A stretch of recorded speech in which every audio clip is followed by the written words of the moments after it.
Part 1. Flashback. The Man. Most of his employees would describe Casey as an extraordinary man, but just an ordinary CEO. On a personal level, they genuinely liked their leader. Casey was a devoted husband, a loving father to his 4 children, a committed parishioner at Sacred Heart Church, and a helpful friend and neighbor.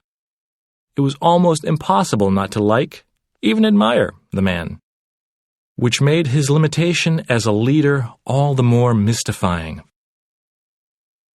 His story.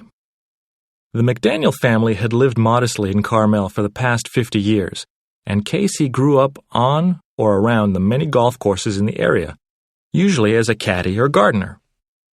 His affinity for golf was matched only by his love for computers, so he left home after high school to attend the University of Arizona on a golf scholarship, where he studied electrical engineering and computer science. 4 years later, he graduated toward the middle of his academic class, but at the top of the Pac-10 conference in golf. The lure of joining the PGA Tour and someday playing back home at Pebble Beach in front of friends and family was too much for Casey to resist. So he joined a qualifying tour where he quickly became one of the more popular players on the circuit with his quiet humor and generosity toward any fellow golfers who needed a little advice about their stroke. Over the course of the next 5 years, Casey won a few more than his share of second-tier tournaments and earned enough money to keep his head far above water. But just as he was about to break through to the big tour, he developed a chronic case of what golfers call the yips, an almost clinical disorder that makes it difficult to remain steady while in the act of putting. Plenty of promising players had their careers cut short by the pseudo-psychological yips, and Casey reluctantly counted himself among them. Never one to let disappointment keep him down for too long, Casey returned home with a woman and an idea. In a matter of months, he got married, bought a tiny bungalow with the earnings he had saved, hired 2 local programmers, and began hacking away at what he believed would be the most realistic golf video game that the market had ever seen. The initial results would wildly exceed even his expectations. Break. Within 2 years of launching his company, Yip Software, Casey released his first product, which immediately set the standard for realism in all sports-related games. Because of his in-depth background in the sport, the game reflected deep knowledge of many of the subtle aspects of actual golf venues, including, of course, the putting greens. Almost immediately, the game became a favorite of the most important focus group of customers imaginable, golfers themselves. Because he had become close friends with many players who were now on the tour, Casey was able to arrange inexpensive but effective sponsorship deals with a few of the better young players. But it was a purely accidental occurrence that propelled Yip's success beyond being a niche video game and onto the pages of Sports Illustrated. One of Casey's friends won his first PGA tournament less than a year after the product had been released. During his post-tournament press conference, he was asked about the improvement in his putting. Almost embarrassed, he admitted, "I can't believe I'm going to say this, but I think it may have something to do with a video game I've been playing lately." And the cat was out of the bag.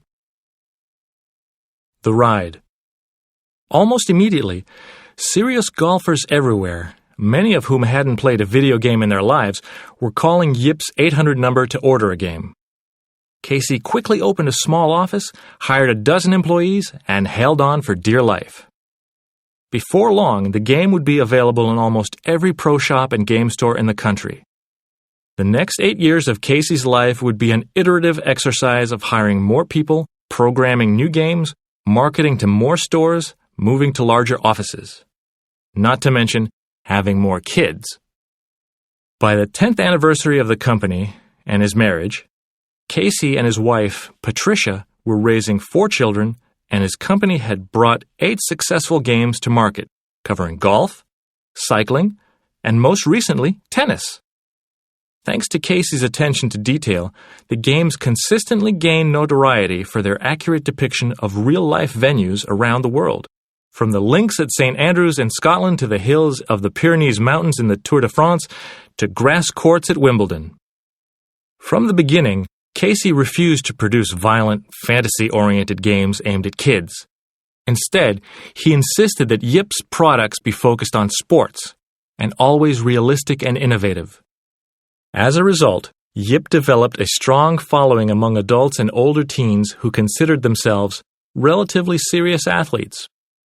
More than the brand he had built, however, Casey was proudest of the fact that he employed almost 200 people, many of whom had grown up with his company. And he couldn't deny the pride he took in his headquarters site, a beautifully renovated historic building in Old Monterey. On a local level, Yip had become a shining star in the community, providing more professional jobs than any non-industrial venture in the area other than the famed aquarium. Casey had transformed an idea into a niche company that was the darling of his hometown, not to mention an unqualified success story in the industry.